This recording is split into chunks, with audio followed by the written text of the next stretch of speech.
Karma-thérapie, épisode 3. Décryptage du karma au-delà des préjugés. Bonjour et bienvenue dans cet épisode sur la karma-thérapie où nous explorerons la notion complexe du karma pour en saisir sa signification profonde, mais aussi pour démystifier les préjugés qui l'entourent.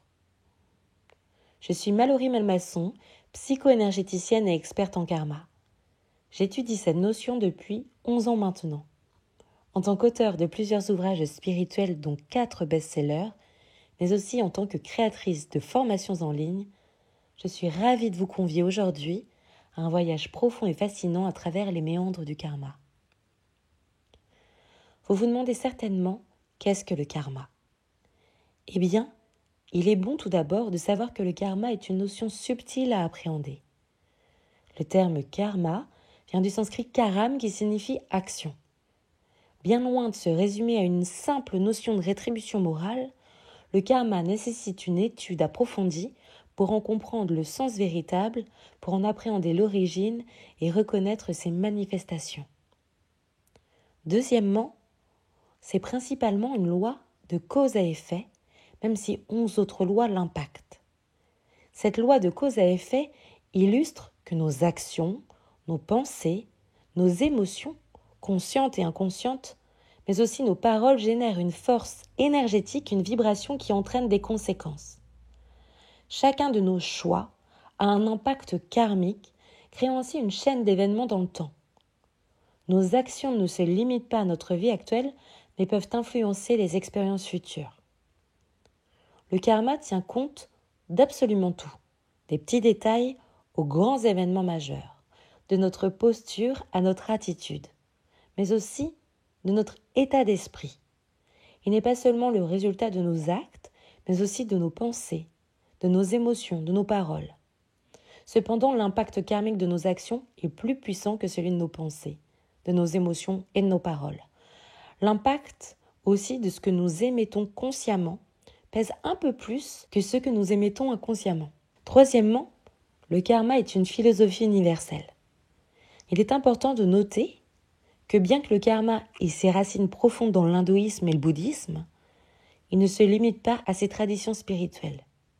Au contraire, le concept de karma transcende les frontières religieuses et culturelles pour devenir une philosophie universelle qui peut être compréhensible et applicable dans diverses croyances et contextes. Dans son essence, le karma met en évidence la responsabilité individuelle. Il nous rappelle que nos actions ont des conséquences, peu importe notre origine ou notre croyance religieuse. Cette notion de responsabilité transcende les dogmes religieux spécifiques pour devenir un principe fondamental de l'éthique humaine. Sachez aussi une chose très importante. Il n'est pas indispensable d'adhérer à la croyance en la réincarnation ou en des vies antérieures pour être intéressé par le karma, car il est également influencé par notre propre passé, par des mémoires, celles de nos ancêtres et celles de l'inconscient collectif. Le karma nous enseigne également l'interdépendance entre tous les êtres vivants. Il souligne que nos actions affectent non seulement notre propre destinée, mais aussi l'équilibre et l'harmonie de l'ensemble de l'univers. Cette idée d'interconnexion et de responsabilité envers les autres est une valeur universelle que l'on retrouve dans de nombreuses philosophies et religions du monde. Prenons le temps de corriger les préjugés et idées préconçues face au karma. Tout d'abord, le karma n'est pas vindicatif et punitif. Le concept du karma est souvent mal compris. Beaucoup pensent qu'il agit comme un juge impitoyable, punissant nos erreurs passées. En réalité, le karma est bien plus que cela. Il est un enseignant bienveillant qui nous guide sur le chemin de la croissance et de l'éveil. Le karma ne cherche pas à nous condamner, mais à nous apprendre des leçons précieuses. Chaque expérience, chaque action, chaque choix que nous faisons crée une résonance dans l'univers. Le karma nous renvoie à ces résonances, nous offrant ainsi l'opportunité de comprendre certaines de nos erreurs et de les rectifier. Il nous rappelle que nos actes ont des conséquences, mais il nous donne également la chance de nous améliorer, de pardonner et de guérir. C'est un rappel constant que nous avons le pouvoir de créer notre propre destinée à travers nos choix conscients. Plutôt que de craindre le karma, embrassons-le comme un guide bienveillant. Écoutons ses leçons, ses conseils, acceptons la responsabilité de nos actions et travaillons à évoluer. Comme nous le verrons dans un autre épisode, il n'y a pas vraiment de bon ou de mauvais karma, mais plutôt des actions et des conséquences à appréhender avec lucidité et responsabilité. Ensuite, le karma ne supprime pas notre libre arbitre. Le karma n'impose pas un destin figé. Nous possédons un libre arbitre, la capacité de faire des choix en accord avec notre âme et notre conscience à chaque instant.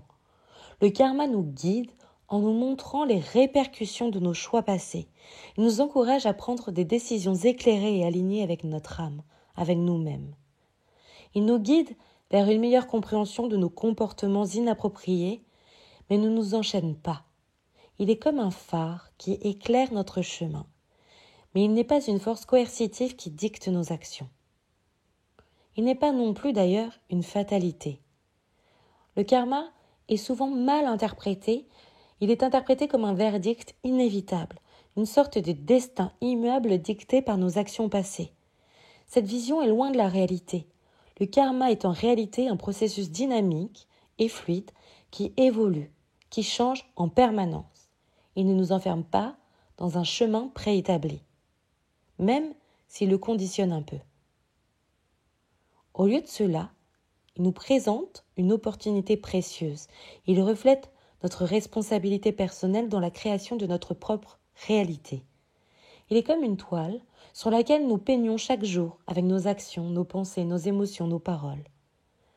Si nous avons tracé des lignes indésirables dans le passé, le karma nous offre la chance de les corriger, de réparer ce qui a été endommagé et de créer une toile encore plus belle. Le chemin spirituel n'élimine pas les défis de la vie, mais il nous équipe avec la sagesse nécessaire pour les affronter avec sagesse, avec sérénité. Il nous enseigne à être conscients de nos actions présentes, à cultiver la positivité et à apprendre de nos erreurs passées.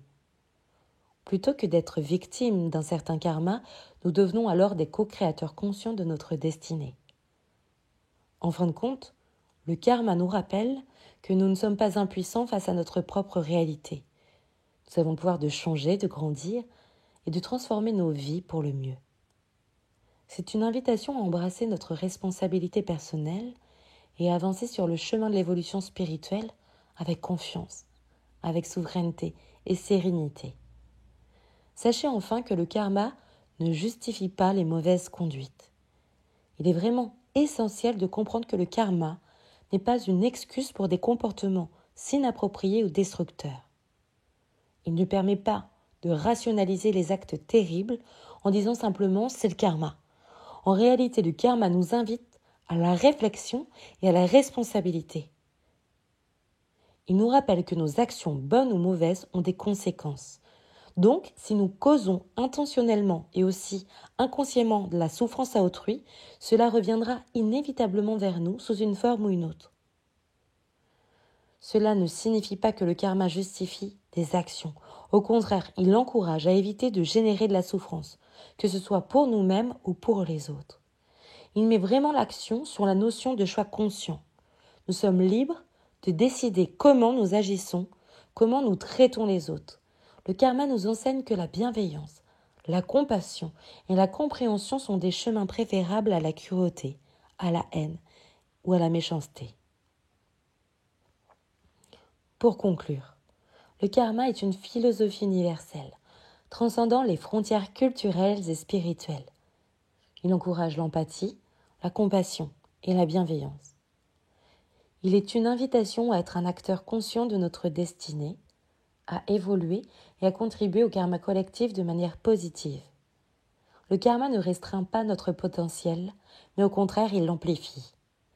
Alors, au lieu de nourrir les préjugés, explorons le karma avec une attitude ouverte et curieuse. Acceptons-le comme une boussole intérieure qui nous guide vers la croissance, la connaissance de soi et l'épanouissement spirituel.